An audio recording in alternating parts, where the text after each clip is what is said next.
بعد یہ مکہ سے مدینہ لوٹ رہی تھی اور راستے میں اسے بتایا گیا کہ اگلا خلیفہ علی کو چنا گیا ہے، تب یہ واپس مکہ لوٹ آئی کیونکہ یہ علی کی بیعت نہیں کرنا چاہتی تھی۔ عثمان کے مقابلے میں عائشہ علی سے زیادہ نفرت کرتی تھی، جس کے کئی کارن تھے، جیسے کہ رسول کے زمانے میں جب ان پر زنا کا الزام لگایا گیا تب علی نے رسول سے کہا تھا کہ وہ عائشہ کو طلاق دے دیں، آپ کو تو ایسی بہت سی عورتیں مل جائیں گی۔ اس واقعے سے عائشہ علی سے نفرت کرنے لگی تھی۔ دوسرا کارن یہ تھا کہ رسول کی پہلی بیوی خدیجہ اور لونڈی ماریا قبطیہ سے بھی رسول کی اولادیں ہوئی تھیں، اور رسول کی بیٹی سے شادی کرنے کے بعد علی بھی رسول کے وارث بن گئے تھے، مگر عائشہ کو کوئی اولاد نہیں ہوئی تھی۔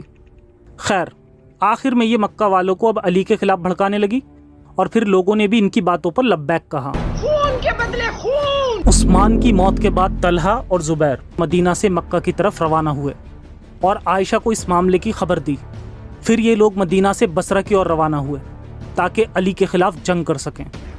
عائشہ علی سے اپنی ذاتی دشمنی کا بدلہ لینا چاہتی تھی، اس لیے یہ طلحہ اور زبیر کے ساتھ ہو گئی۔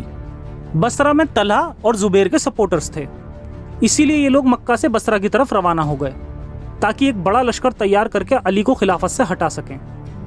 کہا جاتا ہے کہ ان کا ارادہ صرف عثمان کے خون کا بدلہ لینا تھا، مگر ایسا بالکل نہیں ہے، کیونکہ علی، عائشہ، معاویہ تینوں کی ہی فوجوں میں عثمان کے قاتل موجود تھے، اور ان کا ارادہ بس سامنے والے کو خلافت سے ہٹا کر خود خلیفہ بننا تھا۔ جب عائشہ کی ملاقات ابن عباس سے ہوئی تب وہ ان سے طلحہ کی تعریف کرنے لگی اور کہا کہ اگر طلحہ ہمارا اگلا خلیفہ بنتا ہے تو پھر یہ اپنے چچا زاد بھائی ابو بکر کے طریقوں پر چلے گا۔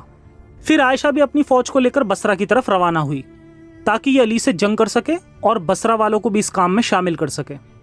بصرہ جا کر علی سے لڑنے کی دعوت عائشہ نے نبی کی باقی بیویوں کو بھی دی، جیسے حضرت حفصہ اور حضرت ام سلمہ، مگر تمام امہات المومنین نے جنگ پر جانے سے صاف انکار کر دیا، اور عائشہ کو بھی نصیحت کی کہ وہ جنگ کے لیے نہ جائیں، اور کہا کہ اسلام میں عورتوں کے لیے جائز نہیں کہ وہ جہاد کریں، اور یہ بھی جائز نہیں کہ دین کی بنیاد عورتوں کے دم پر کھڑی کی جائے، ہمارا کام تو بس پردہ کرنا اور نگاہیں نیچی رکھنا ہے۔ پھر عائشہ، طلحہ، زبیر اور ان کے باقی ساتھیوں نے اپنا سفر جاری رکھا اور بصرہ پہنچ گئے۔ جب علی کو اس بات کی خبر ملی کہ طلحہ اور زبیر نے ان کی بیعت توڑ کر ان سے جنگ کرنے کے لیے عائشہ کے ساتھ بصرہ پہ قبضہ کر لیا ہے، تب علی بھی اپنی سینہ لے کر مدینہ سے بصرہ کی طرف روانہ ہوا۔ اس موقع پر علی نے یہ خطبہ بھی دیا: طلحہ اور زبیر یہ دونوں ہی خلیفہ بننا چاہتے ہیں، بلکہ خدا کی قسم اگر وہ اپنے ارادوں میں کامیاب ہو جائیں تو پھر یہ ایک دوسرے کو ہی جان سے مار ڈالیں گے۔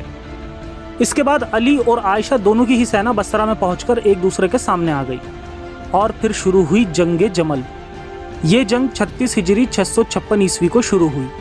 اس جنگ میں علی کی فوج میں قریب 20,000 سپاہی تھے اور عائشہ کی فوج میں قریب 30,000 سپاہی۔